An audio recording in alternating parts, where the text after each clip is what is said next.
Seandainya doamu makbul, dan doa itu cuma satu, jangan minta suami yang soleh, karena ibu belum tentu mau berbagi dengan orang lain. Betul ibu? Saya cuma mancing mereka aja Pak. Tapi mintalah pemimpin yang adil. Kalau dapat pemimpin yang adil, maka satu kabupaten 4 lawang mendapatkan kebaikan dan keadilannya, insya Allah. Amin. Bapak Bupati suka dengan pengajian, Ustadz Somad mesti datang. Pak PJ pun suka dengan pengajian, Ustadz Somad mesti datang. Ketika Ustadz Somad datang, mereka dua-dua hadir. Inilah perlu ditiru persaudaraan ini. Di tempat lain, saya datang ceramah ke masjid, saya tanya, Pak, ya, pengurus masjid yang lama mana? Sejak terpilih, nggak mau ke masjid lagi Pak Ustadz. Kisah nyata, true story, masjidnya saya masih ingat sampai sekarang. Kenapa Pak Ustadz sebutkan namanya? Menjaga kode etik jurnalistik. Tapi di 4 lawang, jangankan masjid, jabatan politik, mereka masih tetap akrab, bersaudara. Bersaudara di 4 lawang, bersaudara di surga Jannatul Firdaus. Kita doakan 2 orang baik ini masuk surga dua-duanya. Orang 4 lawang, padahal yang saya doakan cuma mereka berdua. Yang lain setuju aja, padahal yang lain STJ, status tak jelas. Insya Allah yang mengaminkan tadi semuanya masuk surga. Yang tak mengaminkan masuk surga juga cuman daftar delay. Wa adkhilnal jannata ma'al abrar, masukkan kami semuanya ke dalam surgamu ya Allah. Jangan sampai tidak nyoblos, karena itu adalah hak warga negara kesatuan Republik Indonesia. Kalau ada yang bagi-bagi duit, ambil duitnya, jangan pilih orangnya. Setuju? Apa setuju nih? Jangan money politik. Kalau dia pakai duit, belum duduk aja udah pakai duit haram. Kalau dia duduk, dia akan mengembalikan duit haram. Haram, pemimpin haram kita dudukkan. Betul? Kalau bapak ibu sudah dipaksanya bersumpah, ku kasih duit 500.000, kau bersumpah, sumpah aja, wallahi, tallahi, billahi, habis itu puasa 3 hari. Setuju? Setuju semua.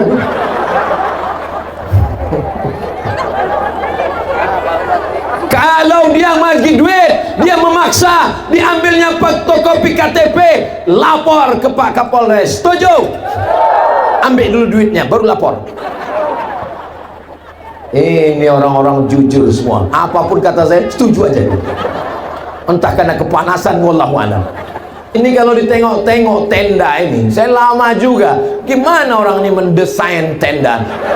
Mestinya tenda ini kan di depan gitu kan, ini dibuat berkeliling. Rupanya ingin mengingatkan seakan-akan kita sedang tausiah di Masjidil Haram. Ini tendanya keliling di tengah kepanasan. Yang paling tengah ini yang paling banyak pahalanya. Begitu cara menghibur orang yang kepanasan. Ya Allah, setiap tetes keringat saudaraku ini, balaslah kebaikan-kebaikan. Hapuskan dosa-dosanya ya Allah. Tapi hutang tidak. Jangan pulang dari sini besok ditagih orang hutang. Kapan kau bayar hutang? Kata Ustadz Somad, sebagaimana mengalirnya keringat kami semalam, begitulah dosa dan hutang kami sudah lunas. Itu bukan kata saya. Kalau tak percaya bisa diulang lagi ceramah saya hanya di channel Ustadz Abdul Somad Official. Subscribe, like, share, and comment. Bapak Ibu yang dimuliakan Allah Subhanahu wa taala, 4 lawang. Yang pertama adalah bersaudara. Yang kedua, bagaimana Nabi di Madinah? Kepastian hukum. Ada seorang pencuri namanya Fatimah. Siapa?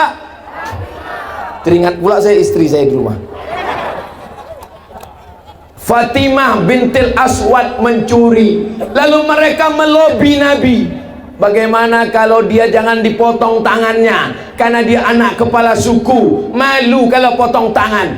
Nabi marah. Apa kata Nabi? Inna ahlaka man kana qablakum, orang-orang sebelum kamu dibinasakan Allah gara-gara ini. Idza saraqa fihimud dhaif, kalau yang mencuri orang lemah, rakyat jelata, dipotong tangannya. Wa idza saraqa fihimus syarif, kalau yang mencuri orang kaya, anak kepala suku, pejabat, dibiarkan. Wallahi demi Allah, lau saraqat Fatimah binti Muhammad, jangankan Fatimah anak si Aswad, anak Muhammad mencuri, kupotong tangannya. Ciri Madinah ada kepastian hukum, insyaallah. 4 lawang kalau mau madani seperti Madinah, maka mesti ada kepastian hukum. Ibu setuju kepastian hukum? Bapak setuju kepastian hukum? Kalau bapak ditangkap mencuri brondol, janganlah gitu Pak Ustadz. Mudah-mudahan bapak-bapak semuanya tidak ada yang mencuri, amin. Andai ada yang pakai narkoba, ditangkap, dihukum mati, setuju? Saya tanya sekali lagi, pecandu narkoba, pengedar narkoba, sabu-sabu, pil anjing gila, lem kambing, tertangkap, tidak hanya sekedar dipenjara, ditembak mati, setuju? Siap ditegakkan? Wahai bapak-bapak anggota Dewan DPR RI, dengarlah aspirasi masyarakat 4 lawang. Mereka mau menjaga anak-anak mereka dari narkoba. Nanti kalau ada yang ditembak mati, maka matinya mati syahid.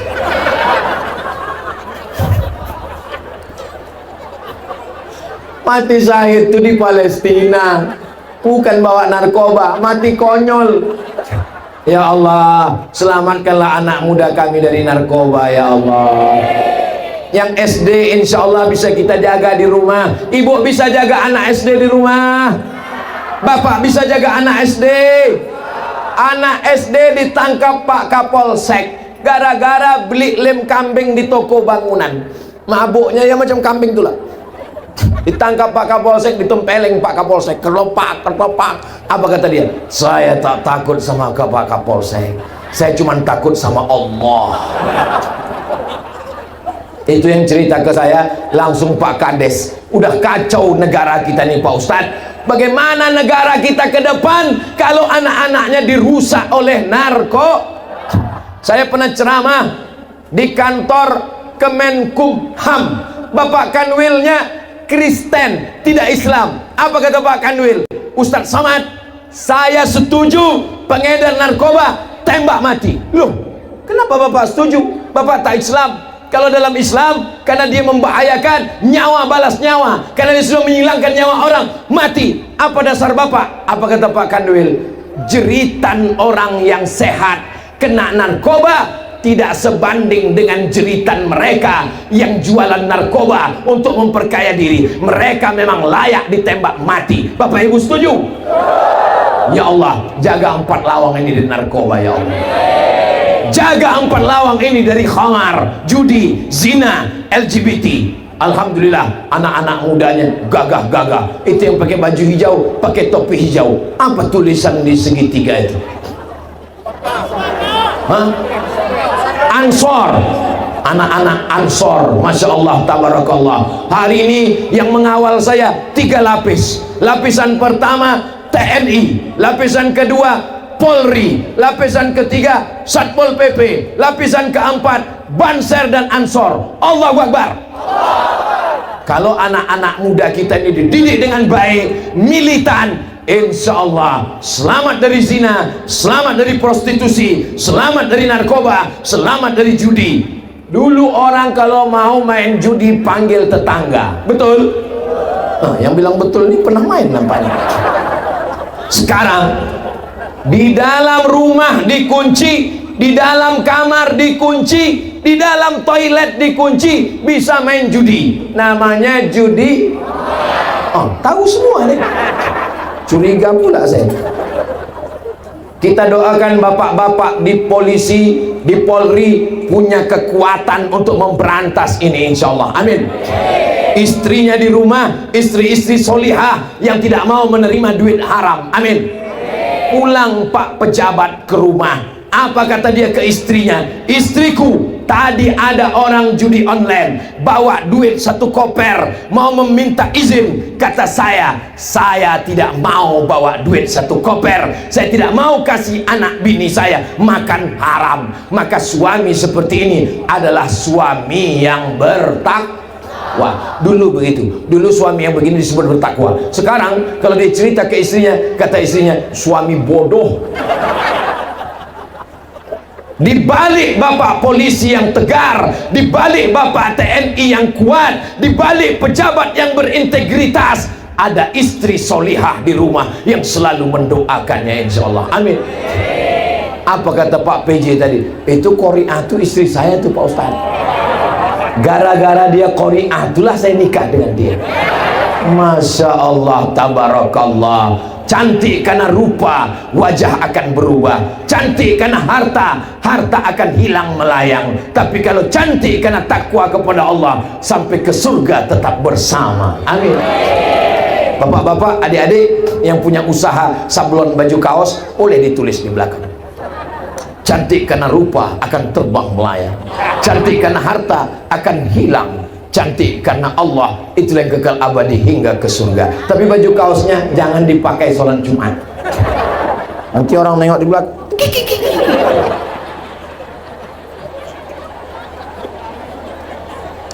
Bapak Ibu yang dimuliakan Allah Subhanahu wa taala, kepastian hukum itu hanya ada di tangan orang yang punya martel, para hakim, pemimpin konstitusi. Kita tinggal di negara kesatuan Republik. Apakah kita pakai sistem kerajaan Sriwijaya?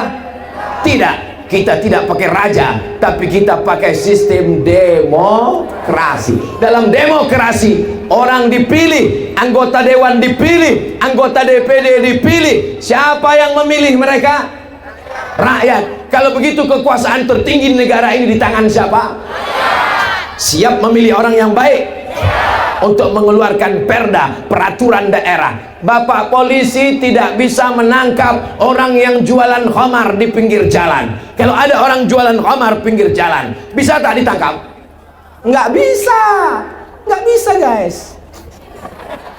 Kenapa nggak bisa? Karena mesti ada payung hukum. Apa payung hukum?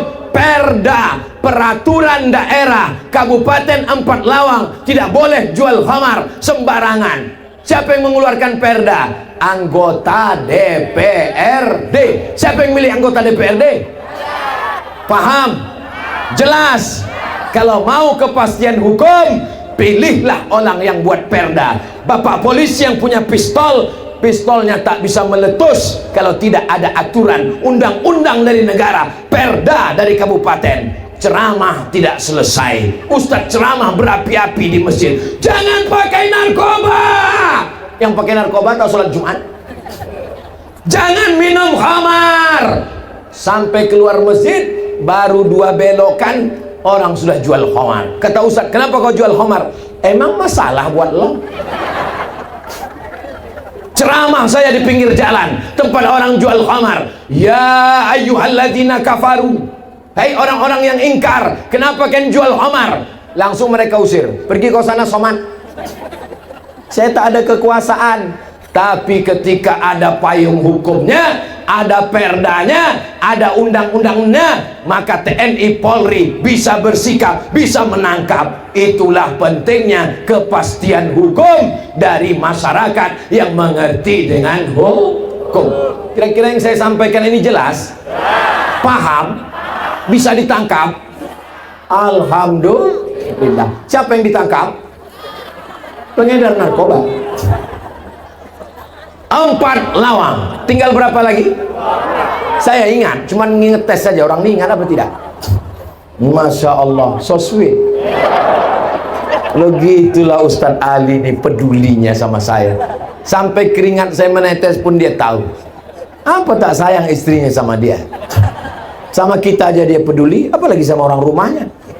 Masya Allah. Adapun kalian adik-adikku, kalau kalian mau baik, maka insya Allah di negeri yang punya kepastian hukum yang baik, insya Allah semua anak-anak muda jadi baik insya Allah. Ya Allah, selamatkan anak muda di 4 Lawang dari narkoba. dari lem kambing, dari pil anjing gila, dari ganja dan sabu-sabu. Lama-lama jamaah pun curiga, Ustaz Somad kok tahu semua ini? Jangan-jangan dia makai juga. Nauzubillah, nauzubillah, nauzubillah. 4 lawang. Yang keempat adalah Madani.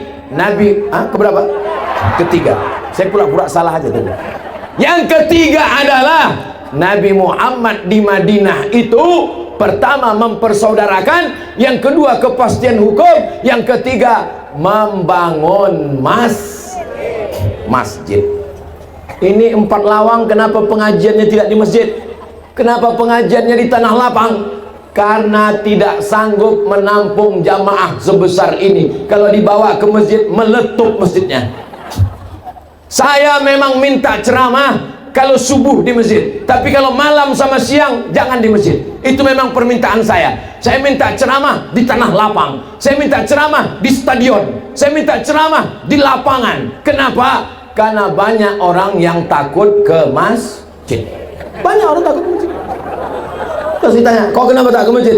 Saya, Pak Ustaz, kebetulan mau ke masjid. Kemarin 2 hari ke masjid, kawan saya meninggal. Kenapa dibuat di tanah lapang? Ini lapangan apa ini? Lapangan kantor Bupati 4 lawang. Jadi nanti ketika ditanya malaikat, pernah kau masuk kantor bupati? Pernah malaikat. Kapan? Sekalilah seumur hidup. Waktu pas acara tabligh akbar Ustaz Somad. Ini tanah lapang kantor Bupati 4 lawang menjadi saksi bahwa kita hari ini berbuat baik, bersolawat, berzikir, bertabligh akbar, mendengarkan bacaan Quran, bersilaturahim. Maka insya Allah tanah yang sudah kita buat suci, jangan lagi dibuat dosa di atas ini, insya Allah. Amin. Tanah yang sudah kita buat tabligh akbar, tidak akan ada pejabat sampai hari kiamat. Bupati boleh berganti, tradisinya harus terus. Bupati kapanpun sampai hari kiamat, yang dibawanya kemari adalah pengajian. Amin. Jangan sampai nanti berganti bupati, dibawanya penyanyi pakai rok pendek kemari, yang menonton di bawah atuk-atuk tanggal giginya. Janganlah gitu ngomongnya Pak Ustadz. Sakitlah hati kami yang tua-tua nih. Yang tua-tua maupun yang muda-muda mendengarkan ceramah Ustadz Somad, kuncinya satu, jangan tersinggung. Beberapa jamaah tersinggung pulang meninggal. Mudah-mudahan Bapak Ibu semuanya panjang umur. Suami saya sudah sholat. Di mana sholatnya? Di kamar. Laki-laki soleh sholatnya di masjid. Yang sholat di kamar itu laki-laki solehah. Perempuan boleh sholat di rumah. Boleh perempuan sholat di masjid? Boleh. Tapi jangan pakai parfum terlalu wangi sampai ayat imam hilang. Wala ana abidum ma abadtum wala antum abidu. Wala hilang. Hilang lakum dinukum waliyadin. Tapi bukan berarti perempuan boleh berbau-bau busuk. Tidak boleh. Tapi jangan terlalu harum semerbak. Karena kalau laki-laki mencium, terpikir untuk berzina di kepalanya. Jangan ke masjid pakai celana lejeng sempit, menjerit paha tu minta tolong. Banyak atuk-atuk masuk parit menengok. Kalau ke masjid, pakailah mukena seperti orang yang ada di 4 lawang. Bajunya semuanya menutup aurat, tidak sempit, jilbabnya panjang. Ini sekarang banyak perempuan pakai jilbab, namanya jilbab pasrah tapi tak rela. Tertutup sedikit, terbuka ke atas. Saudara yang dimuliakan Allah Subhanahu wa taala, di 4 lawang anak kecil saja berjilbab. Tuh tengok anak kecil berjilbab, apalagi yang tua-tua berjilbab. Masya Allah. Di tempat lain yang tua-tua berjilbab, anak gadis tak berjilbab. Yang tua tak perlu lagi berjilbab, udah keriput. Yang tua yang muda semuanya berjilbab. Kenapa? Karena aurat. Tapi Pak Ustaz, kan anak muda nggak tertarik lagi sama orang tua. Oh jangan silap, ada penyakit namanya Oedipus kompleks, hanya tertarik pada nenek-nenek. Waspadalah. Ibu kalau salaman sama anak muda dipegangnya lama, Oedipus kompleks kau ya. Mudah-mudahan anak-anak muda kita sehat semua. Sekarang anak muda banyak tegap berotot. Pas lewat anak gadis cuek aja, pas lewat anak lajang menitik air liurnya. Rupanya kenapa? LGBT. Kumis melintang, badan berotot. Pas ditanya, mana masjid? Sana. Ini yang model-model begini nih, kita minta Satpol PP merazia. Setuju? Namanya razia tulang lunak. Semua tulang lunak ini ditangkap, serahkan ke Pak Dandim, serahkan ke Pak Kapolres untuk dididik baris berbaris. Siap, gerak. Siap. Ini LGBT sudah merata-rata di mana-mana tempat. Betul? Tonton TV dari jam 6 pagi sampai jam 6 sore, hari libur, pembawa acaranya bencong. Bintang tamunya bencong, film karton pun ada bencong. Siapa namanya? Bang Saleh. Upin bagus, Ipin bagus, Jarjet bagus, Meme bagus, Bang Saleh bermasalah. Yang saya cakapkan ini betul tak betul? Ustaz kok tahu? Saya nonton juga. Anak saya selalu saya jaga, selalu menangis dia, saya tengok kan, Upin gitu. Tapi pas Bang Saleh saya matikan. Ya Allah, selamatkan bangsa ini dari serangan umat Nabi Lut yang berwarna-warni, merusak. Apa kata Allah dalam Al-Quran? Ja'alna 'aliyaha safilaha. Kami jadikan yang bagian bawah naik ke atas, yang atas turun ke bawah. Azab dari Allah. Allah menyelamatkan 4 lawang insyaallah. Amin. Saudaraku yang dimuliakan Allah Subhanahu. Tidak ada jalan